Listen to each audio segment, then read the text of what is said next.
Hello my beautiful viewers, I hope you are doing very well with all blessings of Allah.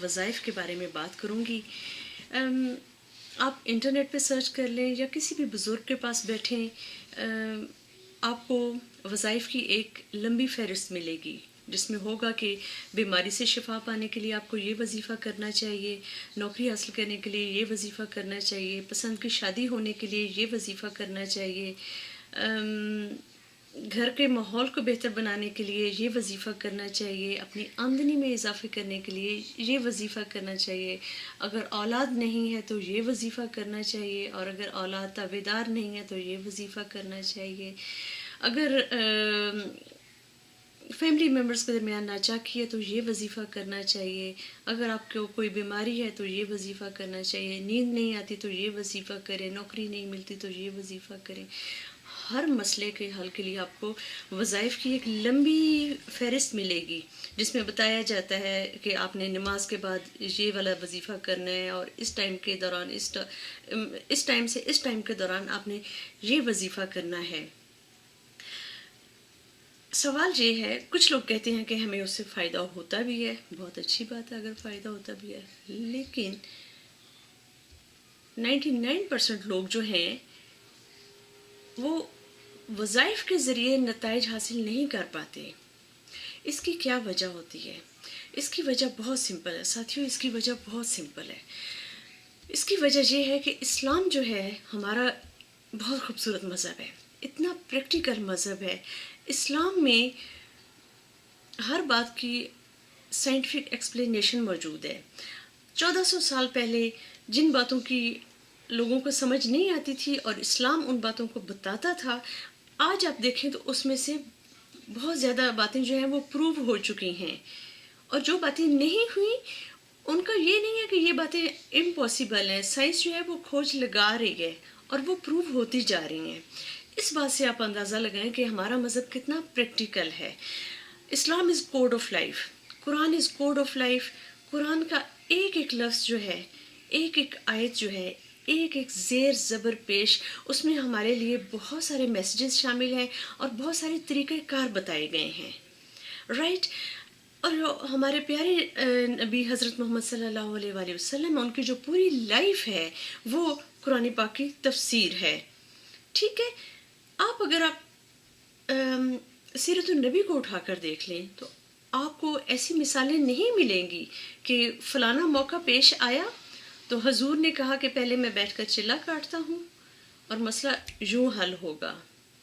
نہیں, ان کو best manager کیوں کہا جاتا تھا؟ بیسٹ مینجمنٹ سکلز ان کے پاس ہوتے تھے, وہ عملی طور پر کام کیا کرتے تھے, دعا بھی مانگا کرتے تھے لیکن عملی طور پر کام کرتے تھے. اور انہوں نے پھر اپنے صحابہ اکرام کو بھی یہی سکھایا کہ اللہ تعالیٰ سے رابطہ رکھنا ہے, دعا مانگنی ہے اور کام کرنا ہے. مجھے سیرت النبی میں ایسی کوئی اگزامپل نہیں ملتی کہ عملی طور پہ کچھ نہ کیا جائے اور صرف بیٹھ کر کسی ایک آیت یا کسی ایک لفظ کا ورد کیا جائے, اتنی دفعہ تو مسئلہ حل ہو جائے گا. So be practical, be a proud Muslim. اور پراؤڈ مسلم یہ بنیں کہ آج جو ہے نا یہ اتنا ماڈرن وقت ہے, آپ دیکھیں قرآن پاک میں ہمیشہ وقت کی قدر کرنے کو کہی گیا, وقت کے ساتھ چلنے کو کہا گیا ہے, اس کے ساتھ آپ موو کریں, ٹھیک ہے. اگر آپ کامیابی حاصل کرنا چاہتے ہیں آپ ضرور ورد کریں, آپ ضرور اپنے پیر صاحب کے پاس جائیں, جو انہوں نے وظیفہ بتایا ہے اس کی رسپیکٹ کریں, آپ وہ کریں. لیکن اگر آپ نتائج حاصل کرنا چاہتے ہیں تو آپ پلیز جو بھی آیت ہے یا لفظ ہے اس کے میننگ کو آپ سرچ آؤٹ کریں, اس میں کون سا پیغام دیا گیا ہے اس کو فائنڈ آؤٹ کریں اور اپنی پریکٹیکل لائف میں اس کو استعمال کرنا شروع کر دیں. وظیفہ بھی آپ جاری رکھیں, نتائج آپ کو ملنا شروع ہوں گے جب آپ پریکٹیکلی چینجز لائیں گے, ٹھیک ہے. جیسے اگر کوئی وظیفہ آپ کو کہا جاتا ہے کہ آپ 41 مرتبہ پڑھیں, آپ ضرور وہ پڑھیں جو آپ کو آپ کے بزرگوں نے بتایا ہے, ضرور پڑھیں, اللہ کرے کہ آپ کی پریشانی حل ہو جائے. لیکن جیسے آپ نے 41 مرتبہ اس کا ورد کرنا ہے تو آپ 41 مرتبہ ہی عملی طور پر بھی اس جائز کام کو کرنے کے لیے کوشش ضرور کریں, پھر آپ دیکھیں آپ کو ضرور کامیابی ہوگی, ٹھیک ہے. ہمارا مذہب اسلام جو ہے یہ بہت پریکٹیکل ہے. قرآن پاک کے الفاظ کو، ان کی آیات کو اپنی روزمرہ زندگی کا حصہ بنائیں. صرف لیبل لگائیں نہیں اپنے اوپر کہ آپ نے اپنے حلیے سے یا آپ نے اپنے جسے کہتے ہیں کہ آپ بتاتے ہیں باتیں، ان سے آپ صرف مسلمان نہ کہلائیں. پریکٹیکل مسلم بنیں، اپنی لائف میں اس کی اپلیکیشن کریں کہ ہمارا قرآن پاک یہ پیغام دیتا ہے، ہم اس کو عملی طور پر اس طرح استعمال کرتے ہیں. میں پھر کہتی ہوں، میرے دل میں بزرگوں کی بہت عزت ہے. جو وہ آیات بتاتے ہیں، جو وہ ورد بتاتے ہیں، بہت باکمال ہوتے ہیں. میرا بلیو یہ ہے کہ جب ہم ان کو عملی طور پر اپنی زندگی میں شامل کرتے ہیں، پھر ان وظائف کا رزلٹ بھی ملتا ہے. اور اگر آپ بھی چاہتے ہیں کہ آپ کو دائمی نتائج ملیں تو پلیز بی پریکٹیکل مسلم.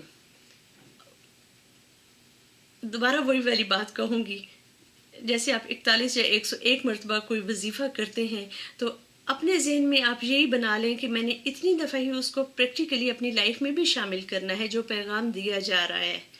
ٹھیک ہے؟ اور پھر آپ ایسا کریں، کوئی اپنے پاس ڈائری رکھ لیں، پیپر رکھ لیں کہ جتنی مرتبہ آپ کانشیسلی وہ کام کرتے ہیں اتنی مرتبہ آپ ٹیلیز نوٹ کرتے جائیں اپنے اس پیپر پر، اور آپ نوٹ کریں گے اس سے آپ کو یقیناً پازیٹیو ریزلٹس ملیں گے. Right? So this is a small, short way of applying Islam in your daily life. امید کرتی ہوں آج کی ویڈیو آپ کو اچھی لگی ہوگی. اگر آپ کو اچھی لگے تو please remember me and my sweet family in your precious prayers. Take care and اللہ حافظ.